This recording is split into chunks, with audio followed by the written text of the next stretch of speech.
Hi అండి, అందరికీ నమస్కారం. ఈరోజు మీ ఒకలోగలి మీకోసం ఒక రొట్టె తెచ్చిందండి. అదేనండి, రొట్టె అంటే సొన్న రొట్టె సజ్జ రొట్టె అనుకునేరు. దెబ్బ రొట్టె అండి. మన అమ్మలో అమ్మమ్మలో చేసి పెట్టేవాళ్ళే. ఆ స్టైల్లో ఈరోజు దెబ్బ రొట్టె చేసుకుందాం. దానికోసం ఇదిగోండి ఉల్లిపాయ, పచ్చిమిర్చి, అట్టిపిండిలో ఉల్లిపాయ, పచ్చిమిర్చి, క్యారెట్ ముక్కలు సన్నగా కోసుకోవాలి. అల్లం ముక్కలు ఇష్టం ఉంటే వేసుకోండి, లేకపోతే వేసుకోకపోయినా పర్లేదు.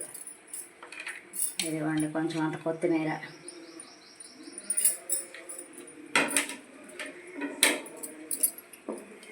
బాగా కలుపుకోండి.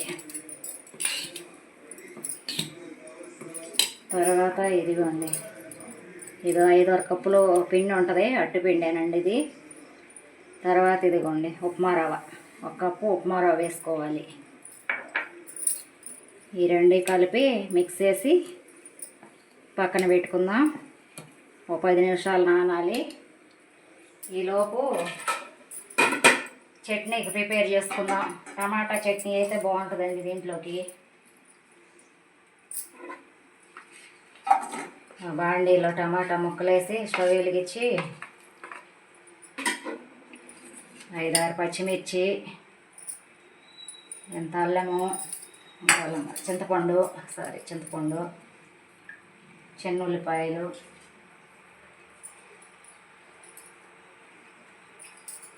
సరిగలేదు ఇదిగోండి, కొంచెం ఆయిల్ వేసి, ఎక్కువ ఆయిల్ కూడా అవసరం లేదు. దెబ్బ రొట్టె కొంచెం మందంగానే వేసుకోవాలి. ఇలా దీన్నే పెద్ద పెద్ద హోటల్లో ఊతప్పం అనే పేరుతో మన దగ్గర 50-60 రూపాయలు ఛార్జ్ చేస్తారు. వాళ్ళు ఏం పిండి కలుపుతారో తెలీదు, ఏం వాటర్ కలుపుతారో తెలీదు.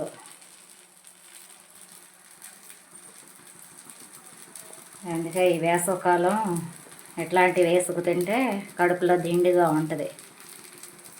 ఇప్పుడు దోశల పేరుతో దోశలు అని తింటున్నారు. 4-5 దోశలు ఇక్కడ పొయ్యి దగ్గర ఉండి. వేసవకాలం ఇవి ఉడకపోతలో దోశలు వేయటం కూడా కష్టమే.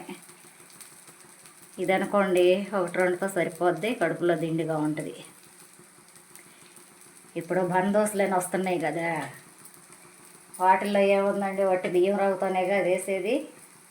దానికన్నా ఈ వేసుకు తింటే ఎంతో బెటరు. ఈ బలం కూడా పిల్లలకి పెద్దలకి ఈ వేసవకాలం వేసి పెట్టండి.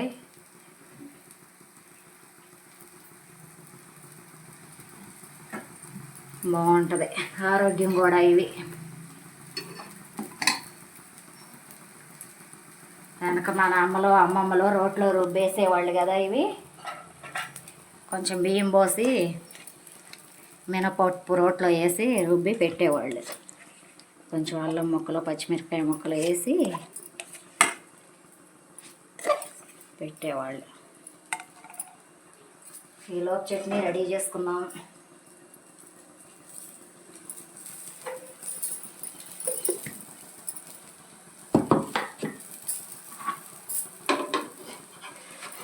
ఎగేలోపు టమాటా చట్నీ ప్రిపేర్ చేసుకున్నాం.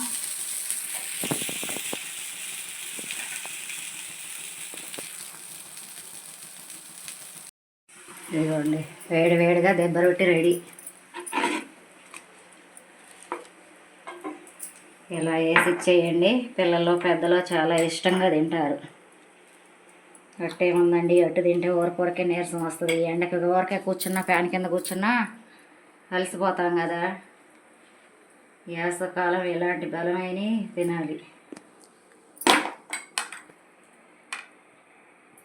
ఇదిగోండి టమాటా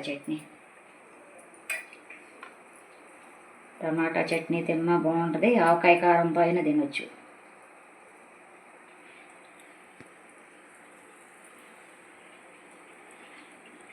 అబ్బబ్బా ఎంత టేస్ట్గా ఉందో, భలే రుచిగా ఉంది.